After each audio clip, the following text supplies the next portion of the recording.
Speaking of guns, Major David McBride is a military hero, not just because he put his life on the line in uniform, but because he spoke out about crimes that he saw being committed by other men in uniform in Afghanistan. We featured him in one of the most popular interviews of recent times here on the Mother of All talk shows.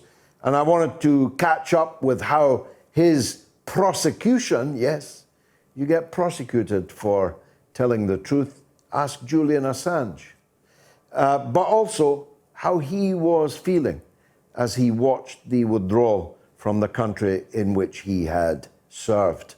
And he joins me now, Major David McBride. Thank you very much indeed for joining us again. First of all, a lot of military ex-servicemen, serving servicemen and women have felt great anguish as they saw a 20-year war end in such bloody disarray in Afghanistan. What did you feel about it?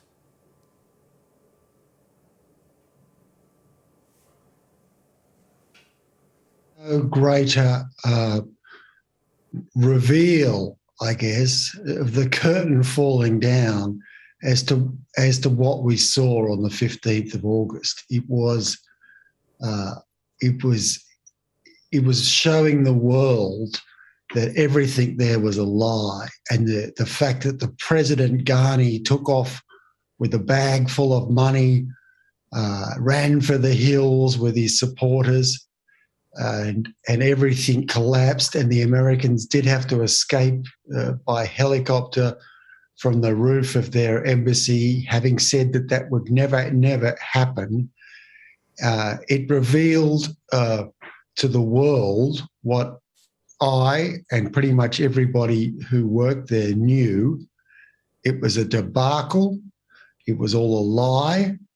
And we had done nothing but enrich ourselves and completely break the country all over a course of 20 years, and that senior people in the UK, the US and Australia had lied to the public, repeatedly lied to the public about what was really going on for their own self-serving means. And it was all revealed. Now I'm hoping to use it to get some accountability. The last American serviceman killed in Afghanistan was 4 years old when it began. There have been few wars, certainly since the dawning of the 20th century, that lasted 20 years. It's an epoch, historically speaking. The Australians were involved in it right from the start. What is the state of Australian public opinion now about the sacrifice they made in this war? I think Australians are rightly very embittered about it, and there is a huge amount of questioning of us immediately going to war with the US. You know, if the US is like the school bully of the world, Australia is like their flunky, and we just follow them around, and whenever they do something, we stand behind them and go, yeah, and us too. You know, we didn't even put a moment's thought into going to war with the US. We didn't put a moment's thought into their completely unworkable plan. We just said, yeah, whatever the US wants, that's great. They're our allies. And I think more and more people now, in fact, I can't imagine there's anybody in Australia that doesn't say, this damaged our soul. This permanently damaged our national psyche, that we will go and sacrifice the lives of our soldiers. We will kill thousands of Afghans and achieve nothing. We are better than that as a nation. And people are beginning to question that the government is telling us the truth, that the government really cares about the life of servicemen, and the government cares about these things they claim to care about. Freedom, which usually means money. We didn't care about the rule of law. We now try to say, oh, well, we were trying to help women and girls in Afghanistan. But that's just a propaganda lie. There were more freedoms for women and girls in Afghanistan when the Russians were running it. But of course, we couldn't have that, or the Americans couldn't have that because they hated the Russians. And so they started this proxy war. And the very people they armed to start the proxy war, which was, of course, started when I was a kid, they were the ones who didn't want schooling for women and girls. They were our allies. We consistently aligned ourselves with the most odious people. And the majority of Afghans do not want the sort of people we aligned ourselves with, because the only thing they cared about was money. They didn't care about Afghanistan. They didn't care about people. They cared about getting money for their own tribal leaders. We still haven't had any accountability yet, and I think more will come out. As you know, it's quite hard to bring the massive population with you, but my big aim is to not stop here, but to say we'll be open-minded about it, but we need to start finding out who knew what and when they knew it and whether they lied to the public. We need something a bit like the Chilcot Inquiry that you had in the UK. And that's what I'm going to work with my allies to say, let's find out. Maybe there's a good excuse, but let's find out what our leaders knew about this. Well, I commend that ambition. One hopes that it isn't as long as the Chilcot Inquiry, as delayed as its conclusions were, and as absolutely untouchable those even found remotely guilty by the Chilcot Inquiry. We'll exchange notes on what kind of inquiry you should not have made directly between you and me. But I mean, you know, you did this in Vietnam. We did not. Australia was then, of course, in the 1960s, a much more Anglo-Saxon adjunct, if you like, than it is now. The pluralism in Australian society is much, much greater. But you did it again in Afghanistan. And if the Americans have their way, you'll do it again, along with Japan and one or two others, in the confrontation with China. It seems strange to me that a country like Australia, with a relatively small population and geographically situated in a way that doesn't have to get drawn into conflict after conflict for the edification of people many thousands of miles away. Is it because the political class in Australia are basically people whose minds are still in the 1960s? Yes, and I think everything went downhill after the Vietnam War, or during the Vietnam War. That was a big mistake. We increasingly got American intelligence bases in Australia. One prime minister tried to get rid of them, and the Americans got rid of him. It's we have this myth that the Conservatives say, oh, well, we need American intelligence. Well, the history of American intelligence is not good. They haven't foreseen any of the major events in the past 50 years, like the deposing of the Shah of Iran or the rise of the Taliban. They haven't seen anything. They haven't got anything right unless it's a coincidence.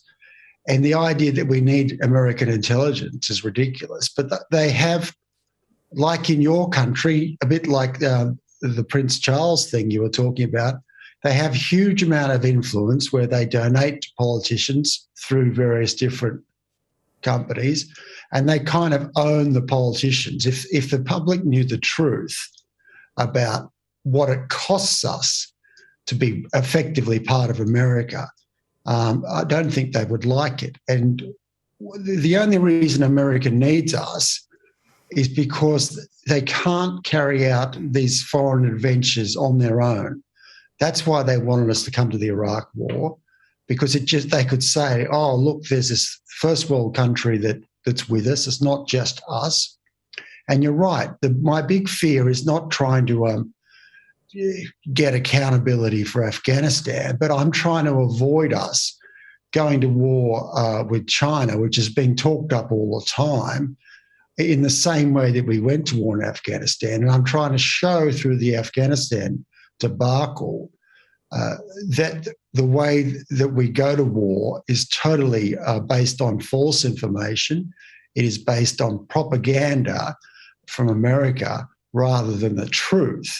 And yes, I'm trying to prevent the next war, because it's likely we haven't changed any of our senior military leaders. We haven't changed any of our senior intelligence people. So what do you think they're going to do? The next time America asks them, they'll be like, yeah. And the press have a lot to be responsible for, because they print a lot of stuff which is clearly propaganda. And what chance have the public got when they assume that something in the major media outlets is based on some sort of truth? As we've seen from Afghanistan, the press played along with a lot of what we call information operations, which means lies by the government. And they are doing it again. There's always an anti-China story at the moment. There's always like some mysterious Chinese cyber attack, which no one can verify, but the media runs it as if it's fact. We get them from Russia too, supposedly. No one can verify whether that's true. And this is despite the fact that we have the ability to carry out false flag cyber attacks on ourselves.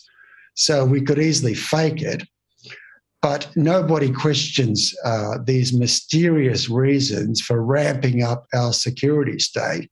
And it's considered a truism that war with China would be a good thing. Now, we should have learned from Afghanistan. We should have learned from Vietnam. Everybody in Australia now knows Vietnam was a bad idea, a stupid, poorly thought out attempt for Americans to increase their influence in the world. They're beginning to see that Afghanistan and Iraq were the same. But strangely enough, they don't necessarily see that trying to ramp up a war with China is exactly the same. So I need to work on that and to try to help people to see that we are being fooled time and again by this kind of slave relationship that the US has with us. And they need us only because they can say to the world, we're not doing this on our own. Well, more power to your elbow, Major. Tell us about your own case. As I said earlier in preface, you blew the whistle on some quite horrendous war crimes allegedly carried out by Australian special forces and others in the war in Afghanistan. And instead of prosecuting them, they prosecuted you. What's the latest on your case?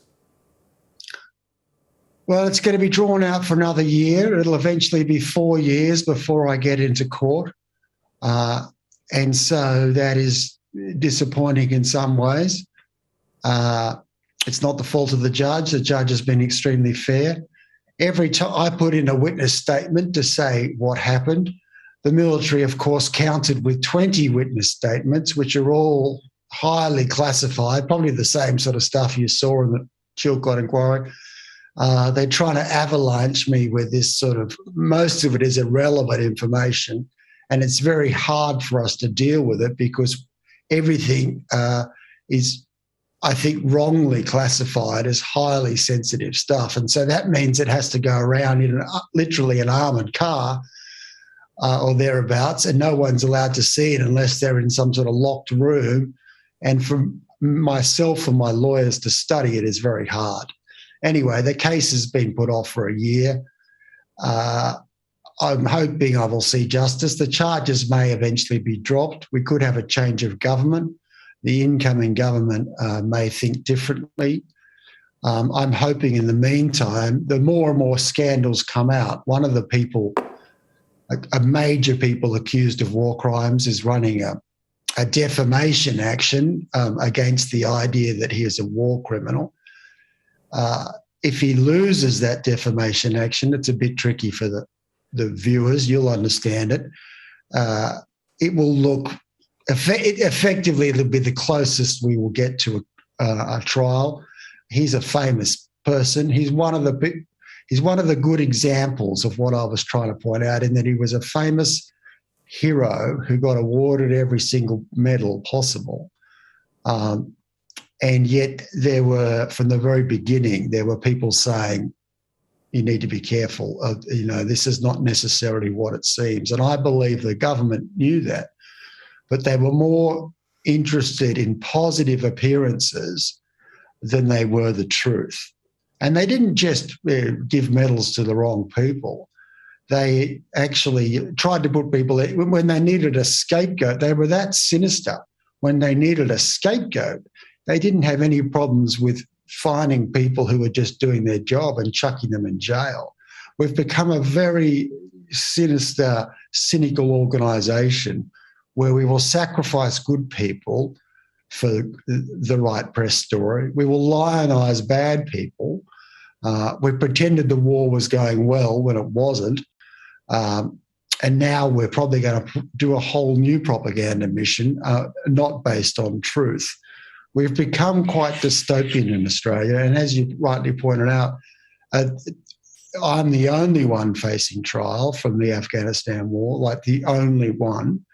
Not a single senior official has even, been questioned or having to face some sort of a career. People who spent billions are not having any questions to answer about whether they did the right thing. It's just me, the whistleblower, who is facing trial.